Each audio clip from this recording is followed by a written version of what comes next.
چوتھے امام کا زمانہ بتایا نہیں جائے گا تو پتہ کیسے چلے گا کہ ہم کس ماحول میں ہیں؟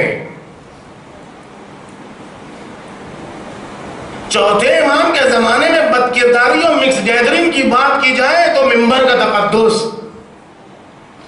اور شادیوں میں دین کو پامال کیا جائے تو اس میں کوئی مسئلہ نہیں۔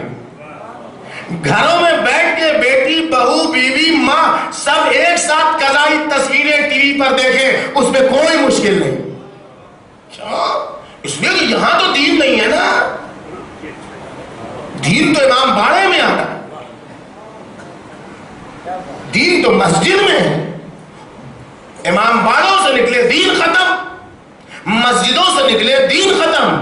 شریعت کہتی ہے ایسا دین ہم لیتے مانتے ہی نہیں ہیں جو مسجدوں اور امام باڑوں میں دین رہے۔ جب تک بازار میں دین نہیں آئے گا، جب تک کردار میں دین نہیں آئے گا۔ آپ دیکھیے ہماری مقدس ماں بھی دیکھیے، جن کا ہمیں دھوکہ ہوتا ہے۔ آج محرم آئی، حاضری مولا عباس کی، اللہ رزقوں میں وسعت دے مولا کے نام پر خرچ کرنے کے لیے۔ اب اس دن صبح سے بچے کو تیار کیا جاتا ہے، دیکھو بیٹا صاف ستھرا کپڑا پہننا، گھر کو پاک پاکیزہ صحیح سے نخر ہونی ہے، دھویا جا رہا ہے، گھر کو صاف کیا جا رہا ہے، گھر کو پاکیزہ کیا جا رہا ہے، گھر کو بچے کو بھی سمجھ، دیکھو بیٹا پیشاب کرنا تو پانی ضرور لینا۔ اچھی بات ہے، یہ چیزیں بری نہیں، بہت اچھی چیز ہے۔ 22 رجب کی نظر ہوئی، صبح سے بچے کو تیار کیا جا رہا ہے، الگ سے پانی رکھا جا رہا ہے، وہاں جا کے دھوئے فلاں کرے، یہ ساری چیزیں کوئی اس کی برائی نہیں۔ لیکن مسئلہ یہ ہے کہ یہ طہارت فقط 22 رجب اور 8 محرم ہی سے کیوں مخصوص ہے؟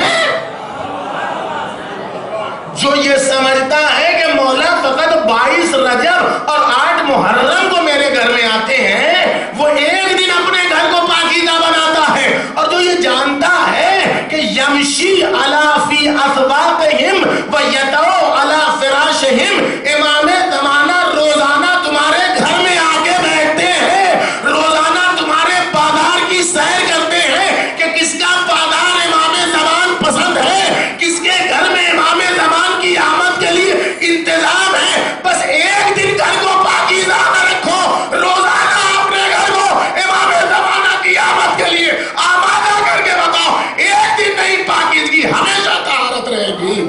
صلوات بھیجیے محمد۔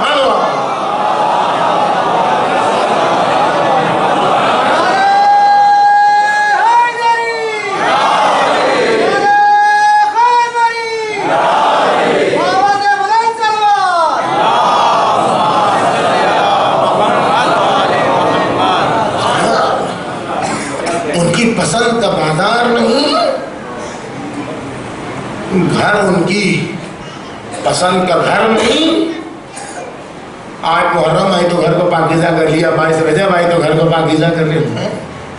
روزانہ کا گھر 22 رجب جیسا ہو، روزانہ گھر 8 محرم جیسا ہو پاکیزہ، تاکہ 8 محرم کو الگ سے پاکیزہ کرنے کی ضرورت نہ پڑے۔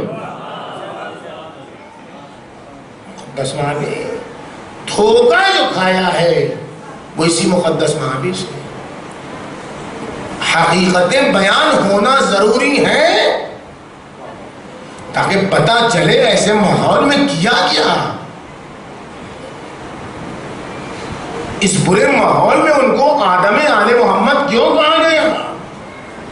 کیا ان کا کرشمہ تھا؟ کیا کیا انہی نے؟ اگر ہم اسے نہیں جانیں گے تو پھر ہماری مشکل کہاں سے حل ہوگی؟ اس لیے کہ وہ تاریخ ہم بیان کریں گے تو پھر اپنے آپ کو ٹٹولنا ہوگا کہ اس زمانے میں ہم کدھر ہیں۔